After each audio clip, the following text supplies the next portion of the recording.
Hello friends, welcome to Infotate IT classes. जैसा कि आपको पता है सीएसआईआर में वैकेंसी आपकी पब्लिश हो चुकी है, जिसका मैं नोटिफिकेशन कल मैंने आपको डिटेल नोटिफिकेशन बता दिया था कि टोटल नंबर ऑफ वैकेंसी कितनी है। टोटल नंबर ऑफ वैकेंसी की बात करूं तो अगर मैं फिटर की बात करूं तो उसमें 2 ही वैकेंसी है। इसमें मशीनिस्ट ट्रेड और टेंडर ट्रेड वालों को भी मौका मिला है। सीट कम है, ये आपको भी पता है, बट आप ये ना सोचो कि सर इतनी कम सीट में हमारा नंबर कैसे आएगा। अगर मैं बात करता हूं, आपने अगर आप बहुत सालों से 2020 या 19 18 फॉलो करते होगे इन्फोटेट को, तो आपको बहुत अच्छे तरीके से पता है हमारे विशाल सर थे जिन्होंने मशीनी स्टेट से एक सीट पे फाइट किया था। हाँ जी, हाँ बिल्कुल सही सुना, मशीनी स्टेट से एक सीट में इसी एग्जाम को क्रैक किया था। अगर वो भी ये सोचते कि हाँ एक ही सीट है, हम क्यों फील करें फॉर्म को, तो भाई इस फॉर्म को जरूर आप फिल करना। सिलेबस भी बहुत अच्छा होने वाला है। तो मेरा इस वीडियो का यही मोटिव था बनाने का कि बहुत बच्चों का मैसेज आया कि सर इसका सिलेबस क्या है, और दूसरी बात कि सर कम सीट है तो क्या इस फॉर्म को हम फिल करें क्या ना करें।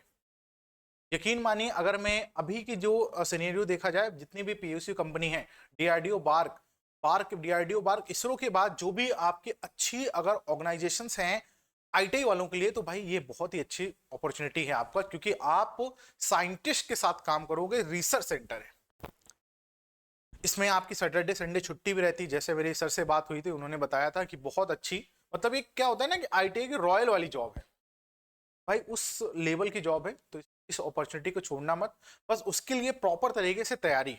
और तैयारी आपको पता है इन्फोटेट पे बहुत शानदार कोर्स जो है आपका जीरो टू हीरो सभी में, सभी एग्जाम के लिए पर्याप्त है।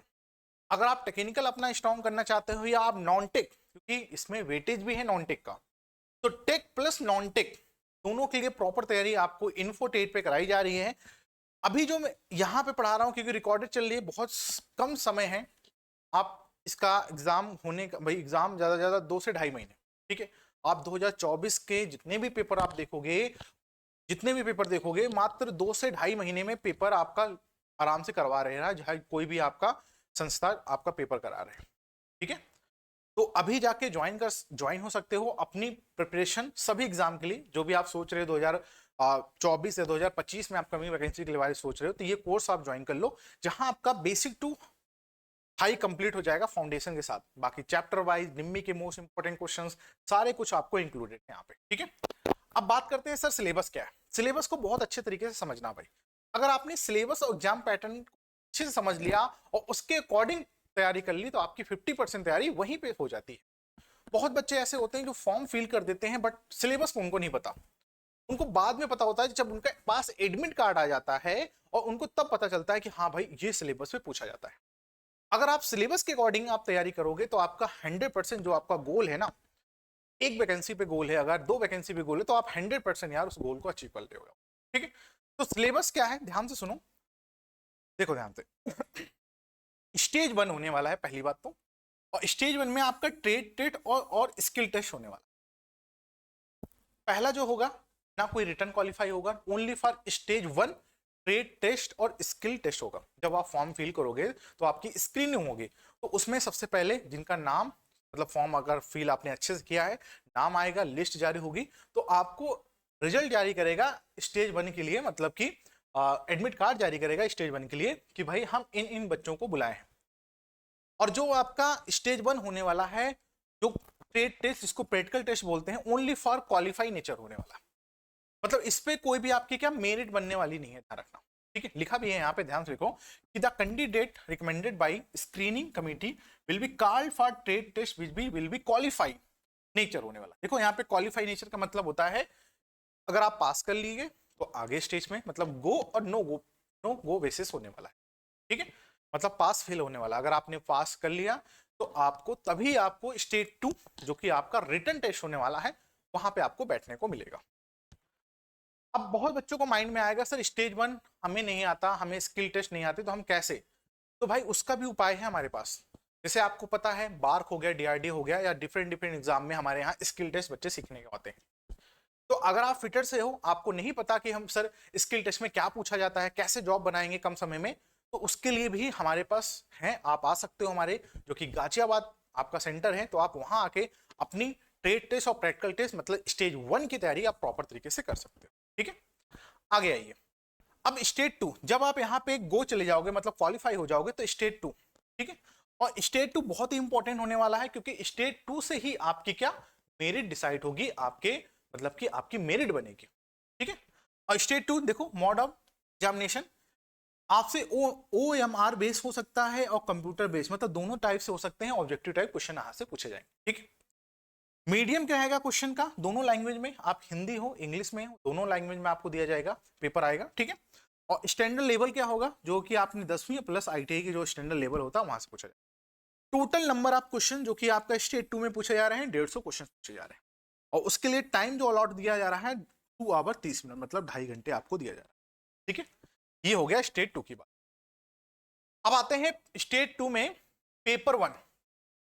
पेपर 1 में सबसे पहले आपका क्या है, मेंटली एबिलिटी टेस्ट होने वाला है, जो कि 50 क्वेश्चंस आएंगे और उसके लिए मैक्सिमम जो मार्क होंगे 100, ठीक है। और negative marking, there will be no negative marking in this paper, मतलब इसमें नेगेटिव मार्किंग नहीं होने वाली है, किसमें, पेपर 1 में, ठीक है। पेपर 2 की बात करते हैं तो ये जनरल अवेयरनेस आपके क्वेश्चंस आ रहे हैं, टोटल नंबर ऑफ क्वेश्चन 25 आ रहे हैं और उसके लिए 75 मार्क दिया जा रहा है। 1 negative marking every wrong answer, भाई इसमें नेगेटिव मार्किंग ध्यान रखना। और इंग्लिश में देख लो, वहां पे आपके टोटल क्वेश्चन 25 आ रहे हैं, और मैं आपको इंग्लिश के लिए बता दूं सर, इंग्लिश के लिए घबराने की जरूरत बात नहीं है। जैसे अभी आपको पता है NFL की वैकेंसी निकल रखी है, NFL की वैकेंसी निकल रखी है, तो बेटा लाइव बैच आपके NFL के कोर्स में और आपके क्या कहते हैं इस वाले कोर्स में आपको लाइव बैच पढ़ाया जा रहा है। तो 25 नंबर की भाई NFL में भी आपको देखने को मिलेंगे 10 से 12 क्वेश्चंस, और साथ ही साथ आपको यहाँ भी आपको 25 क्वेश्चन देखने को मिलेंगे, और इसमें भी आपकी नेगेटिव मार्किंग है। बहुत बच्चों को ITI वालों को दिक्कत आती है, सर इंग्लिश नहीं आती ना, तो भाई उस लेवल की आपको बताई गई है इंग्लिश, जो कि आप दोनों एग्जाम को क्रैक कर लो, चाहे आपका CISI का एग्जाम हो या NFL का एग्जाम, ठीक है भाई। चलो आगे आ जाओ, पेपर 1। अब थोड़ा सा पॉइंट यहाँ पे नोट कर लेना, देखो ध्यान से क्या लिखा है यहाँ पे कि पेपर 2 और पेपर 3 विल बी, जो आपका मार्क बनेगा candidate be for minimum there a threshold mark to be determine the selection of committee, मतलब कि जो आपकी फाइनल जो मेरिट बनने वाली है वो आपकी पेपर 2 और पेपर 3 से बनने, ठीक है, समझ में आया बात। पेपर 1 से नहीं, पेपर 2 और 3 से, मतलब सेकेंड और थर्ड से आपकी फाइनल मेरिट बनने वाली। और मैंने आपको अभी दिखाया कि क्या पूछा जा रहा है पेपर सेकंड और फर्स्ट में, तो आपको मैं फिर से दिखा देता हूं। देखो पेपर ये रहा आपका सेकंड वाला रहा, ठीक है। फिर उसके बाद आओगे तो यहाँ पे आप देखोगे, यहाँ पे आपको 50 क्वेश्चन उसके पूछे जाएंगे, रुको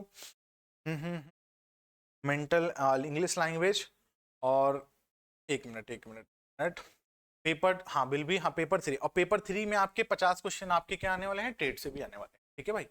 तो वो भी आपको यहाँ से मिलने वाला है। तो भाई पेपर सेकंड की और पेपर थर्ड की तैयारी बहुत जोरदार करनी है भाई, और उसके लिए मैंने आपको बता दिया है बैच कि कहीं भी भटकने की जरूरत नहीं है, क्योंकि भटकोगे तो टाइम बहुत कम है इस वैकेंसी को लेकर, ठीक है। तो भैया अगर आप फोकस हो तो भाई लग जाओ मेहनत से, सारा कंटेंट एज अ सिलेबस आपको सब इस कोर्सेस में आपको मिले, ठीक है। मिलेंगे आपको फिर एक नए नोटिफिकेशन के साथ। कोई भी डाउट हो तो आपके पास कमेंट बॉक्स है, आप टाइप कर सकते हो, तो उसका रिप्लाई जरूर मिलेगा। चैनल पे नए हो तो चैनल को सब्सक्राइब लाइक कर दें। धन्यवाद।